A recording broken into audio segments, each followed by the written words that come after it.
Another travel video for you guys, this time from Missouri to Chicago. So we fueled up and we hit the road. It was a little foggy when we left. That was actually pretty cool. Oh, keep staring at it. Don't look at it. We drove through St. Louis and it was really cool getting to see the arch as the sun was coming up. We made our way towards the Abraham Lincoln Presidential Museum. As we entered the museum, we were able to pick up a souvenir guitar pick. It didn't really have anything to do with the Presidential Museum other than it was just one of the exhibits there for entertainment value. Inside the museum, they did have two different theaters. They had a treasures gallery as well as just a bit of information on Lincoln and his life.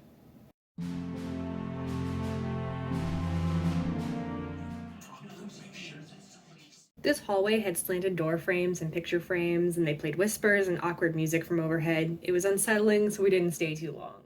This kitchen is a reproduction of what the kitchen looked like during Lincoln's time in the White House. After leaving the museum, we came across this little art alley. I really enjoy capturing the art that I see along the streets. I just really appreciate the time and the effort that people have put into trying to make their city look, a little bit more beautiful in areas that you wouldn't think are too nice normally. This is at least the third video I have that has street art in it.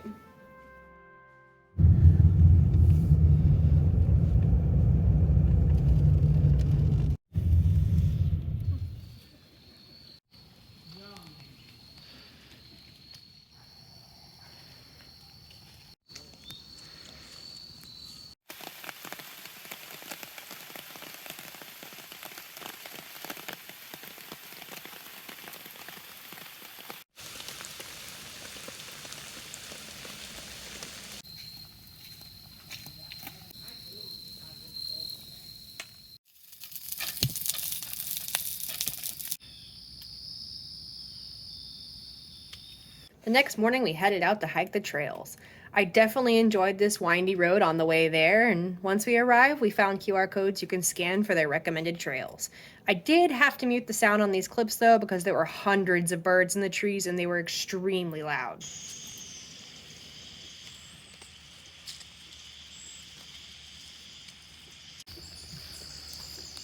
back from the edge. Footing is hazardous.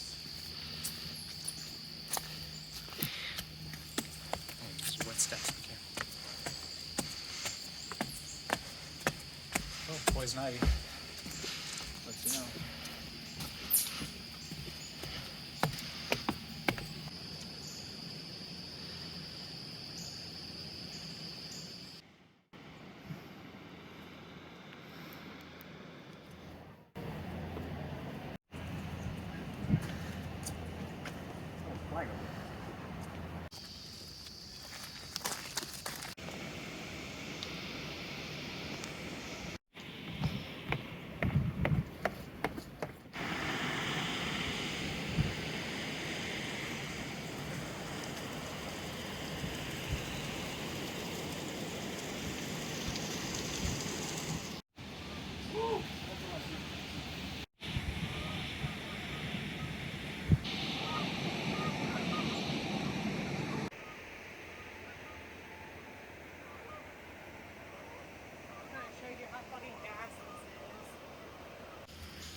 I am so sorry for all my heavy breathing in this video, but we were walking up so many stairs. I do not recommend this hike for anybody who is not prepared to exert themselves physically.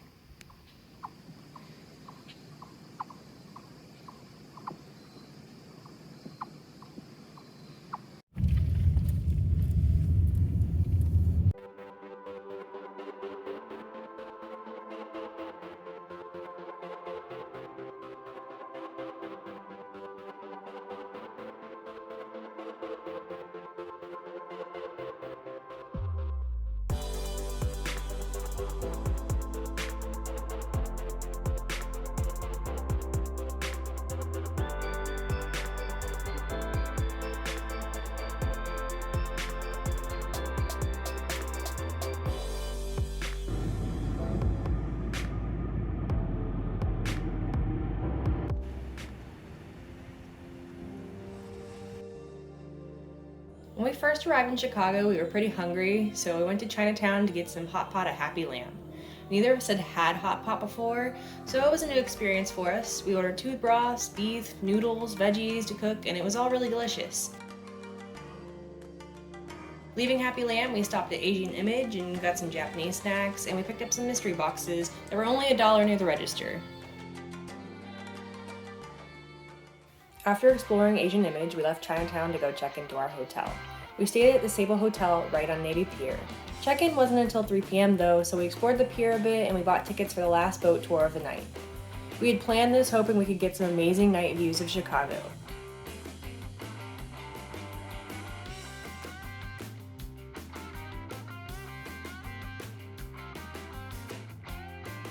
If you visit the pier though, be prepared for cute birds to beg you for food. Finally, we were able to check into the hotel, and the view from our room was incredible.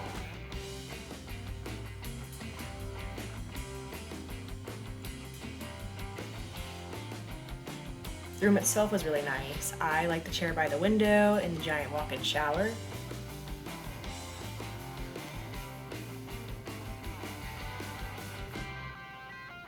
After we got cleaned up a little bit, we opened the mystery boxes we got from Asian Image.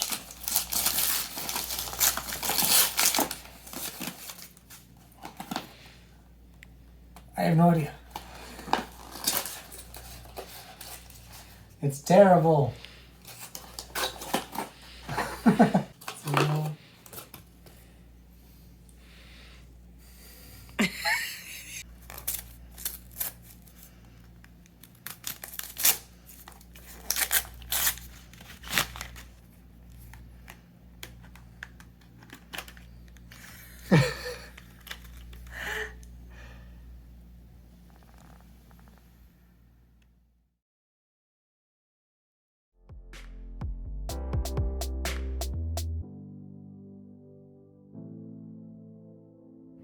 Welcome to Chicago, the Windy City, the second city, city of big shoulders, city in a garden, city by the lake, the city that works. It's America's 3rd largest city in terms of population, after New York and Los Angeles.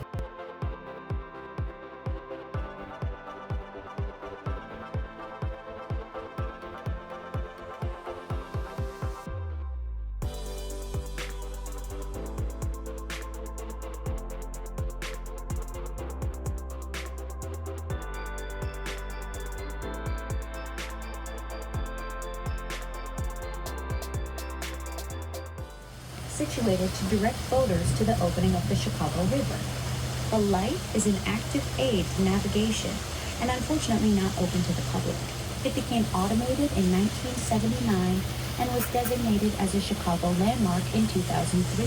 The nighttime view was pretty breathtaking, and the pier was lit up and decorated for Halloween, so we had a good time getting to see everything at night. The next morning, we walked to Buckingham Fountain, which is one of the largest fountains in the world.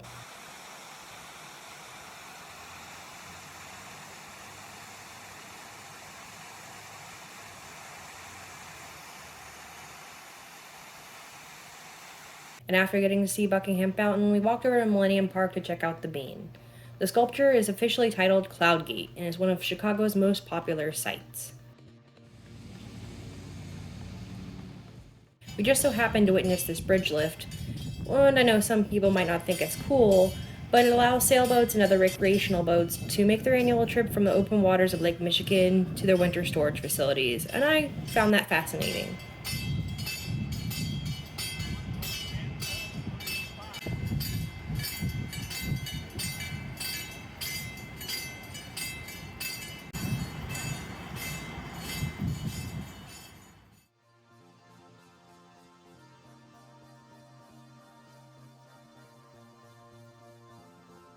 When we had finished taking in all the sights, it was time for us to check out of the hotel, and we made our way back to Starved Rock State Park Campground. I will admit, most of the drive through Illinois was pretty boring. It was mostly just large fields. We didn't do much when we got to the campground the second time around. We just tried to rest. It also started raining about 1 a.m., so we packed up and headed out pretty early. On the way back home, we did stop by the launching pad, home of the Gemini Giant fiberglass spaceman. It's one of the top attractions on Route 66. I really enjoyed my food, and I mostly regret I wasn't able to try more. It was mostly just a boring, rainy trip back home, but we did get to see a ton of windmills. And that's all for this travel vlog. Thank you so much for watching. I'll see you guys next time. Bye!